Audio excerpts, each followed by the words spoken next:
लग जाते हैं तो कभी चंदा मामा के लिए माधव मचल जाते हैं। चंद्र खिलौना ले होरी मैया, चंद्र खिलौना ले हो। मैया बोली ना दे रही, चंदा मामा देखवे के होए खेलवे के ना है। बोले मैया कछू कर, मैं तो चंदा मामा के संग खेलूंगा। अरे बेटा वो चंदा मामा ऐसे थोड़ी लाए हो जाए। जब ज्यादा मचल गए धरती में लोटपोट होने लगे। देख मैया तूने चंदा मामा नाए दिए तो धरती में लोटपोट होकर के सबरे कपड़े गंदे कर लूंगा। मैया बोली तो मेरो का बिगड़ जाएगा, कारो करूँ तो वैसे ही है, धूल मिट्टी में लिपट जाएगा तो और गंदो संद है जाएगा। दारी के तेरो विवाह ना हो व्यवहारो। फिर तो कन्हैया को ये तगड़ा झटका लगता है जब कोई ये कह दे कि तेरो विवाह ना हो। तो तुरंत कहते हैं अच्छा तो हम ऐसे लोटपोट ना होंगे। देख मैया तेने यदि चंदा मामा नाय दियो तो आज के बाद दूध पीवो बंद कर दूंगा। चंद्र खिलौना ले होरी मैया, चंद्र खिलौना ले जय हो लोट अब ही अबनी पर, तेरी गोद न आइयो। सुरभि को पय पान न करियो, बैणी सिर न गुथइयो। दूध पीना बंद। भगवान बोले तो 1.5 हड्डी को कमजोर और पड़ जाएगा जब दूध ना पिएगा तो। मेरो का बिगड़ेगा, दूध पिएगा तो तेरी चुटिया लंबी होगी। और जब चुटिया की बात आती है तो कन्हैया दूध पीने को तुरंत राजी है जाते। और फिर क्या करते हैं, दूध को कटोरों मोहते लगा लें और दूसरे हाथ से चुटिया पकड़ लें। अब एक एक घूंट गटकते जाएं और फिर चुटिया पकड़ के देखते जाएं कितनी लंबी भई। और दूध को कटोरा पूरा खाली, चुटिया झांकी था तो मूड खराब हो जाता है। मैया तू झूठी है। कब ही बढ़ेगी चोटी री मैया मेरी, कब ही बढ़ेगी चोटी। केती बार मोहे दूध पिबत भयो, और ये अजू है छोटी। कब ही बढ़ेगी चोटी री मैया मेरी, कब ही बढ़ेगी छोटी। तो इस प्रकार की बड़ी सुंदर सुंदर मधुर बाल लीलाएं हैं जो वैष्णवों ने खूब पदावलियों में गाई हैं। सुखदेव जी तो एक श्लोक में ही संकेत में वर्णन कर गए। श्रृंग्यंग्नि नश्चत जलद ध्वज कंटकेभ्य। अब पैया पैया चल के प्रभु तनिक और बड़े है गए, ब्रज की गलियों में विचरण करने का विचार बनाया।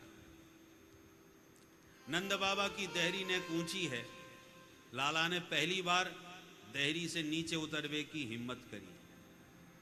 तो देहरी पर लेट गए, अपने दोनों पैर नीचे लटकाई लिए और बहुत ज्यादा लटक गए तो धरती तक पैर नहीं पहुंचा। तो अब घबरा गए कहीं टपक ना जाए। तो चलो वापस चलो। तो वापस जब प्रयास किया तो इतने लटक चुके थे कि वो ऊपर भी नहीं चढ़ पा रहे। अब ना ऊपर के रहे ना नीचे के, लटक के रह गए बीच में त्रिशंकु की तरह। तो लटके चिल्ला रहे हैं मैया मैया दौड़ियो, मैया बचाइयो, हम लटक गए। इतने में एक वेदांती बाबा ने लटके हुए परमात्मा को देखा। तो मैया मैया पुकारते प्रभु को देखकर, उनकी हालत को देख करके वो वेदांती बाबा आंखें फाड़ के देखने लगे। मन में विचार करने लगे कोई किसी की उपासना करता है, कोई किसी की, पर मैं तो इस नंद बाबा की देहरी को सत सत प्रणाम करता हूं। क्यों? बोले जिस परमात्मा का और छोर श्रुतियों को नहीं मिला, और नेति नेति कह के भगवती श्रुति भी जिसके विषय में कहने में मौन हो जाती हैं, उस परमात्मा को नंद बाबा की देहरी का और छोर नहीं मिल रहा। न ऊपर चढ़ पा रहा, न नीचे उतर पा रहा, और लटका लटका मैया मैया पुकार रहा है। इसलिए अहमह नंदम वंदे यस्यालिंदे परब्रह्म, जिसकी देहरी पर परब्रह्म लटक रहा है, ऐसी नंद की देहरी को हम कोटिशः वंदन करते हैं, प्रणाम करते हैं। और मैया बस तुझसे ये पूछना चाहते हैं, ये बता दे कि तूने कौन से पुण्य किए थे, कौन कौन से तीर्थों में गई थी, कितने पुरुषोत्तम मास में तूने तीर्थों का सेवन किया, कौन से दान पुण्य किए, कौन से यज्ञानुष्ठान किए, कि जिस परमात्मा की कृपा प्रसाद के लिए ब्रह्मा शंकर और इंद्रादिक देवता तरसते हैं, वो परमात्मा तेरी गोद में आने के लिए तरस रहा है। किम ब्रूमस्वाम यशोदे कतिकत सुकृत क्षेत्र वृंदानि पूर्वम गत्वा कीदृक् विधानै कतिकत सुकृतन्यर्जितानि त्वयैव नो शक्रो न स्वयंभू न च मदन रिपु यस्य लेभे प्रसादम तत्पूर्ण ब्रह्म भूमौ बिलुठत बिलपत क्रोधमारूढ़ो कामः। तो मां यशोदा के सौभाग्य की सतत सराहना कर रहे हैं देववृंद, ऐसे ऐसे विचित्र दृश्यों को अब देख करके। अब कन्हैया धीरे गलियों में भी दौड़ने लगे पैया पैया।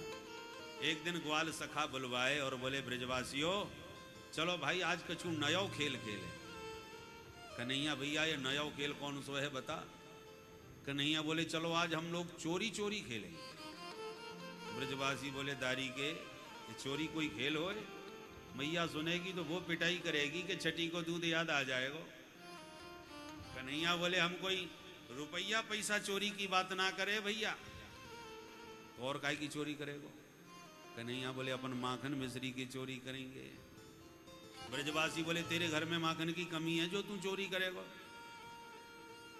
कन्हैया बोले मेरे घर में तो कोई कमी ना है, पर या श्री दामा को देखो या मधुमंगले देखो, सबके सब 1.5 हड्डी के हो रहे। और जब हम पूछें भैया तुम कमजोर कैसे पड़ रहे हो, कछु खावे पीवे ना मिलेगा घर में, तो सब एक ही जवाब दें कि कन्हैया माखन की तो हमारे घर में कमी ना है, पर जितना माखन होए मैया सब बाजार में बेचे आवे और बचे वो खावे को मिल जाए। कन्हैया बोले ब्रजवासियों कितनी गलत बात है, इन गैयन की सेवा करवे के ताई हम ग्वाला और गोरस खावे के ताई ये मथुरा के लाला, हम सेवा करें और गोरस वो उड़ावे, गलत बात है कि ना है? ब्रजवासी बोले हाँ तेरी बात में तो दम है। कन्हैया बोले तो एक काम करेंगे, घर घर में जाके अपन पहली माखन को भोग लगा लेंगे और फिर अपने खावे थे जो बचे वो प्रेम ते बेचो। ब्रजवासी बोले बिल्कुल ठीक कही। तो चल कन्हैया फिर कौन के घर चोरी करवे कौन चले? भगवान बोले पहले आज अपने ही घर में ने का अभ्यास कर लो, फिर बाद में जाएंगे किसी के घर। ठीक है भाई। ग्वालन ने अपने अपने घर जरा हाथ साफ किए। दूसरे दिन मीटिंग बुलवाई, भगवान ने सब ब्रजवासी इकट्ठे किए, बताओ भैया कौन है कैसे कहा कियो। सब अपनी अपनी कहानी सुनावे लगे। कछु सफल भय, कछु विफल भय, कछु पकड़े गए, कछु पिटके भी आए। ब्रजवासी बोले कन्हैया हमने तो कान पकड़ लिए, चोरी कबू नहीं करनी। क्यों? बोले मैया ने पकड़ के आज जो हमारी पिटाई करी है कन्हैया हम बता ना सके, चोरी कर वो ठीक ना हो। भगवान बोले ब्रजवासी हो तुम्हें ठीक से चोरी करवो आवी ना है, पहली बार चोरी करी मैया ते पिट के आ गए, चलो मैं समझाऊं कैसे चोरी करी जाए। ब्रजवासी बोले लाला तो तू ही हमारो सरदार है, तू जो कहेगो हम वो करेंगे। भगवान बोले ये ठीक है, तो चलो अपनी मंडली बना के मिल के काम करें।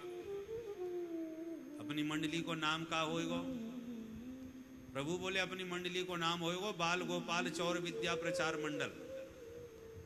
सर्वसम्मत से मंडल बन गया और मंडलाध्यक्ष कन्हैया हो गए और घर घर में माखन चोरी लीला प्रारंभ है गई। बोल माखन चोर भगवान की जय। प्रत्येक ब्रज की गोपी यही चाहती थी कि गोपाल कभी हमारे घर आवें और हमारे हाथ का माखन तैयार किया हुआ पावें तो हमारा जीवन धन्य हो जावे। तो भगवान को लगा चलो इन गोपियों का मनोरथ पूरा किया जावे। भगवान तो भक्त वांछा कल्प तरु हैं, भक्तों की इच्छा कल्प वृक्ष बन के भगवान पूर्ण करते हैं। तो गोपियों की भावना और मन में उदास इसलिए हो जाती थी कि जब मैया इतनो माखन कन्हैया को खवावे, क्योंकि मैया के घर में तो 9 लाख गैया हैं, भंडार भरे पड़े हैं। जब घर में कोई कमी ना होए तो फिर कन्हैया हमारो माखन खावे के ताई हमारे